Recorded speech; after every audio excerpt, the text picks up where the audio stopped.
All right, everybody, it's me. Yeah, it's me. Gregory Mannarino. This is my post-market wrap-up on this Friday, July 19, 2019. I have a lot of stuff I want to talk to you about, and we'll see how that works out. Let's start off with the basics here. Stocks finished lower across the board after being higher by triple digits across the board earlier. There is some uncertainty in this market, and I want to talk about that. I want to talk about a bunch of things. So again, stocks finished lower across the board, nothing dramatic after being higher triple digits. And I want to put a perspective on what's going on here. And so you can understand what you need to do. It should be pretty basic, pretty straightforward. But I want to talk about the debt market. The debt market right now is the largest aspect of the market by exponents. I'm talking about the bond market. World central banks have gone absolutely, I don't even know the word for it here. They are literally the lenders of last resort. They are becoming the buyers of last resort. World central banks are going to own the world. And everything in it is the truth. They dictate your life. World central banks dictate your life because they control the way you transact. They control the price of everything that you buy. Unless you live on a farm and you're growing your own food and whatever else you're doing. If you're completely off the grid, maybe it doesn't apply to you. But most people, you are ruled by world central banks. Period. None more so than the Federal Reserve, which is the central bank of central banks. And like I said yesterday, the Federal Reserve has now become the strongest organization, the most powerful organization on earth. More powerful than the United States military, every military on earth and their nuclear arsenal together combined. The Federal Reserve has more power than that. They could, if they wanted to, unleash more destruction on a global scale than a nuclear exchange. It's the truth. They control the reins of everything. And because of that mechanism, again, they run the world. They run the world. So with that said, let's talk about the debt market here in the United States. Some very interesting things going on here. We understand what's happening. We are going to get a rate cut at the end of this month. More than likely, 25 basis points, could be higher. At least 25 basis point cut to the federal funds rate. If you ask me, they're already laying the groundwork for larger cuts down the line. I have no doubt, literally, I have no doubt, unfortunately, that the United States is going to fall into the same trap that is already affecting other developed nations around the world that have negative yielding debt. Again, we already do have that in real terms because, again, the rate of inflation is grossly underestimated by the powers that be. They're telling us that there's no inflation. We all know that there is inflation. The real numbers are more than twice what they're telling us they are. And that goes for everything else too. The unemployment numbers, they tell you the U3, the U6 number is more than twice that, and the real number is more than twice that. We are being lied to on a grand scale. That should tell you something as well. So, let's talk about the debt market and rate cuts coming down the pike here. Again, this will not help you at all.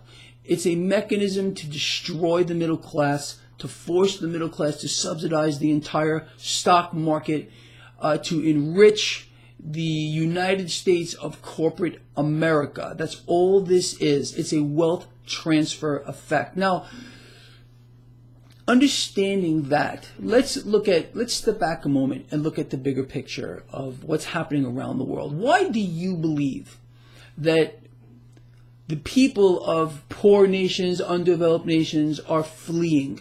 Let's say, for example, here, the United States. Why are they coming across our border? What are they really trying to do? What's happening over there? Well, we understand. It's pretty obvious.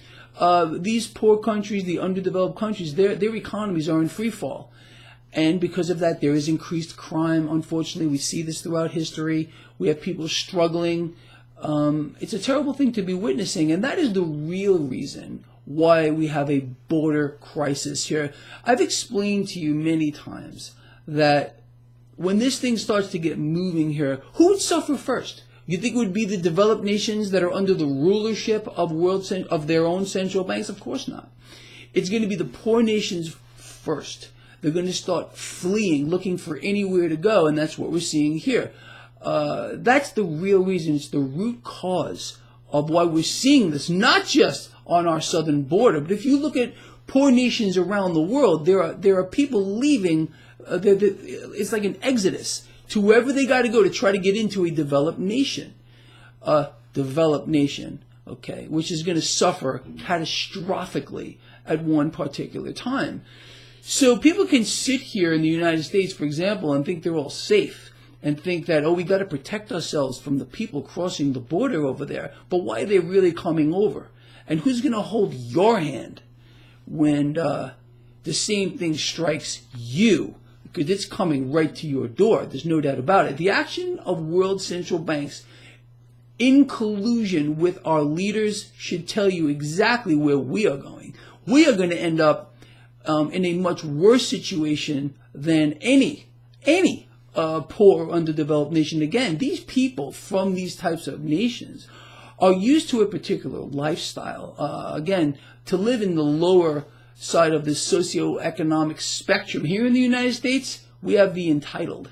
Could you imagine what these people are going to do when this all comes to a realization?